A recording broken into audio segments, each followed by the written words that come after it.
Guys, അങ്ങനെ finally എമ്പുരാന്റെ issue Rajya Sabha വരെ എത്തി.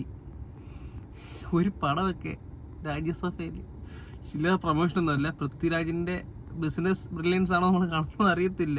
ഒരു നിമിഷം സ്മരിച്ചു പോവാണ്.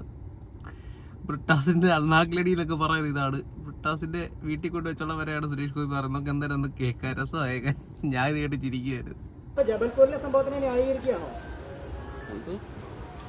നിങ്ങൾ ആരാണ്? നിങ്ങൾ ആരോടാ ചോദിക്കുന്നത്? വളരെ സൂക്ഷിച്ച് സംസാരിക്കണം. മാധ്യമാരാ ഇവിടുത്തെ ജനങ്ങളാണ് വലുത്. Please be careful, be careful. ഏതാ ചാനൽ? ഏതാ ചാനൽ? ബെസ്റ്റ്.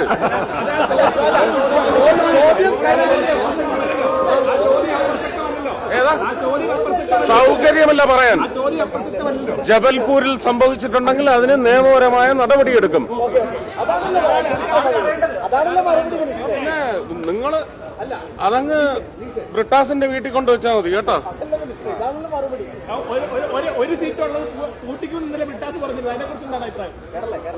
അതിന് വേറൊരു അക്ഷരം മാറ്റണം അതിനകത്ത്.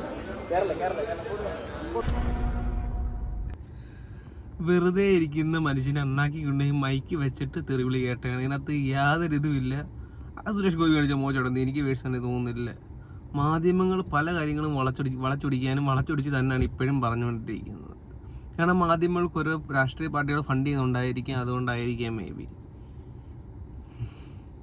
അണ്ണാക്കിലടി എന്ന് പറയാം. ഇതാണ് അണ്ണാക്കിലടി.